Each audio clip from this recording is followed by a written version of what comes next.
untuk beri pelajaran. Kayak praktek wudhu, Nah, itu kan ini dia pelajaran, bukan saat dia berwudhu, sedang berwudhu Menarik orang nih gitu obrolan loh. kita tadi pada saat komplek ya. Nah ini kita lanjutkan nih Pak. Jadi Ya. berdasarkan obrolan kita tadi Pak, jadi banyak juga komentar-komentar netizen gitu. Saya bacakan beberapa ya Pak ya. Komentarnya ada yang bilang, ibadah itu kan urusan kita dengan Allah. Ya, tadi udah Kenapa imam dijelaskan sholat tuh. ini pada live streaming sih gitu kan. Kok ya sholat pasti minta-minta gift atau saweran kayak gitu. Ini sebenarnya boleh tidak sih bagaimana @MUI Pusat Pak pada bertanya. Itu loh ya, tadi kan ada tuh yang di Saya posting itu suara-suara netizen, ini nggak ria jatuhnya kalau kayak Nah itu gini, dia, gitu. khawatirnya riak nih Pak. Karena kan sholat hubungan kita dengan Allah ya.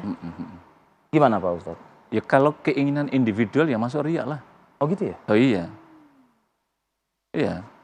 Tapi kalau misalkan masjid kayak Istiqlal, itu kan program Istiqlal siaran supaya informasi. personal sekali Bukan lagi. personal dia kan, untuk program kan. Iya, iya. Siar kegiatan dakwah Masjid Istiqlal. Tapi kalau saya sholat kan bisa beda. Dan yang kedua harus diingat, ini ibadah mahdho.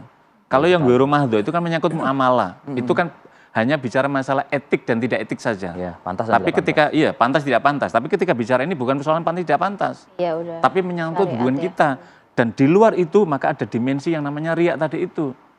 Sedangkan riak ini adalah masuk dari syirik kecil yang orang tidak merasakan, gitu loh.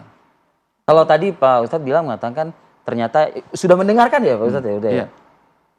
Gimana Lafaz. lantunannya, lafadznya? Iya, saya mati sekilas kan. Waduh, kok gini kok nekat banget ya di live saya bilang. Padahal kan nggak terlalu ini saya bilang. Kecuali seorang kori atau apa misalkan gitu. Iya, Itu pun iya, juga iya. kepatutan tadi itu kan gitu.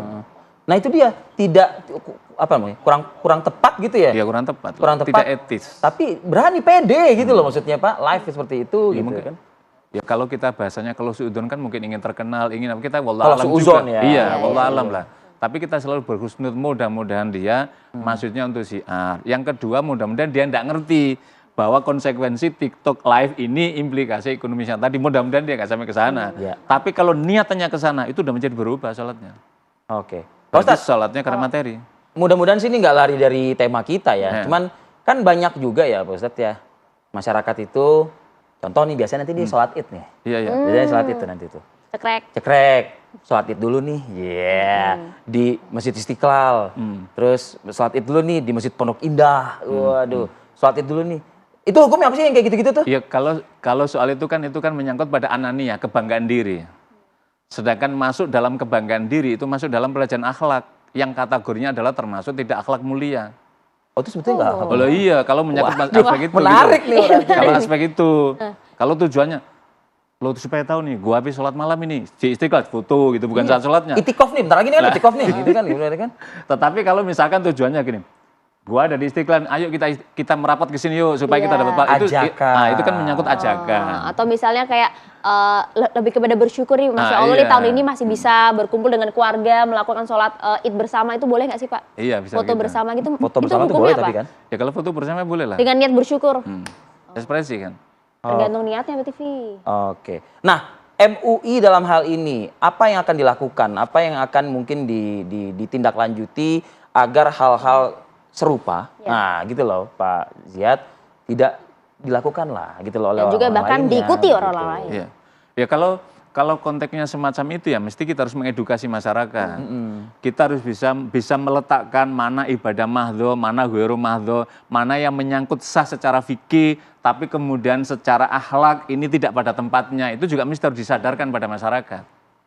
Sebab kalau tidak nanti itu apa ya digebiak uya kan campur baur orang lagi nggak bisa lagi membedakan kan gitu. Iya. Apalagi dengan dunia medsos yang luar biasa masif semacam ini orang nggak bisa menghindar dari ini. Betul. Maka adalah irisan pentingnya adalah sikap kita untuk bisa menempatkan diri. Gitu. Saya membayangkan MUI mungkin semacam entah apapun itu penandatanganan MOU kah dengan Kementerian Komunikasi dan Informatika dan lain sebagainya agar mungkin juga sama-sama gitu loh maksudnya ikut Gerakan juga kita semua ya. gitu loh. Lah, kalau soal dengan Majelis Ulama Indonesia ini kan sudah pernah apa itu misalkan mengeluarkan apa namanya maklumat tepatnya adalah tausiah terkait dengan bermedsos secara beradab dan Islami.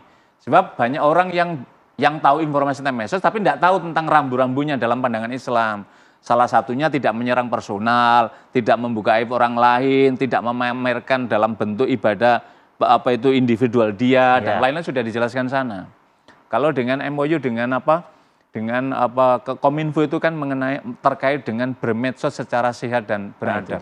Itu dia. Tapi Majelis Ulama Indonesia sudah mengarah ke sana Sudah, ya? hampir semua selalu ada tausiah untuk bimbingan untuk mengedukasi masyarakat. Mungkin sekali lagi aja, sekalian pagi ini mungkin Pak Ziad, diingatkan lagi lah kepada masyarakat, khususnya mungkin umat muslim nih, lagi bulan Ramadan, nanti kita 10 hari terakhir, ada itikaf dan lain sebagainya. Dan juga adab dalam media sosial dengan itu tadi. medsosnya ini, gitu. Silakan. Monggo, silakan. Iya, jadi berkaitan dengan momen yang mulia semacam ini, saya kira di bulan Ramadan ini mesti kita harus mengetahui bagaimana kaidah-kaidah agama dalam bermedsos. Majelis Ulama Indonesia telah mengeluarkan tausiahnya. Panduannya tepatnya adalah panduan terkait dengan bermedsos secara beradab dan islaminya. Di salah satunya adalah tidak mengumbar misalkan menyerang personal orang, aib orang lain, bermedsos yang ada nilai edukasinya, bermedsos yang kemudian ada nilai manfaatnya. Lah, jangan sampai di bulan Ramadan, bulan yang mulia, yang mestinya kita banyak berinvestasi untuk amal-amal kebaikan, jadinya bukan untuk amal kebaikan, tapi ada nuansa riaknya. Kayak contoh yang sedang viral sekarang TikTok ini, kita sekali lagi kita tidak menghakimi, tidak menuduh. Kita tidak suudzon. Iya, tidak suudzon, kita berhusnudon. Mudah-mudahan maksudnya syiar, tetapi tidak tepat. Karena ini adalah ibadah mahdhah, jangan kemudian kita melakukan secara individual untuk kita. Jangan sampai kemudian nanti mengarah kepada unsur ri'a an-nas, yaitu riak kepada manusia. Ingin dilihat orang lain terhadap dirinya. Kalau untuk syiar misalkan ceramah itu konteksnya berbeda. Dia tidak masuk dalam wilayah ibadah mahdhah. Sekali lagi ibadah mahdhah ini tata cara ketentuan panduannya telah dicontohkan, ditetapkan oleh agama, maka kita mesti harus berhati-hati jangan sampai jatuh dalam perbuatan yang melanggar terhadap ketentuan agama. Dengar tuh ya. Dengar tuh. Jadi Arif Fadil kalau sholat, terawih nanti malam gak usah pakai live di TikTok, di Instagram. Saya live itu cuma 2 jam kok. Lama ya? Bahkan ini udah mau selesai nih. Oh iya, aki pagi, Masya Allah. Nah, kalau ini syiar nih ya, ini bagian dari syiar kalau ini ya Pak ya. Kali ini syiar sekaligus mengirim pesan tentang mendidik masyarakat. Masya Allah, ya. Semoga juga melalui syiar kita, diskusi kita bersama dengan Ustaz Ziad pagi hari ini juga mencerahkan pemirsa di rumah ya. Terima kasih Pak Ziad. Terima kasih banyak Pak Ziad, arahannya. Terima kasih juga. sudah berkenan hadir di Apa Kabar Indonesia Pagi.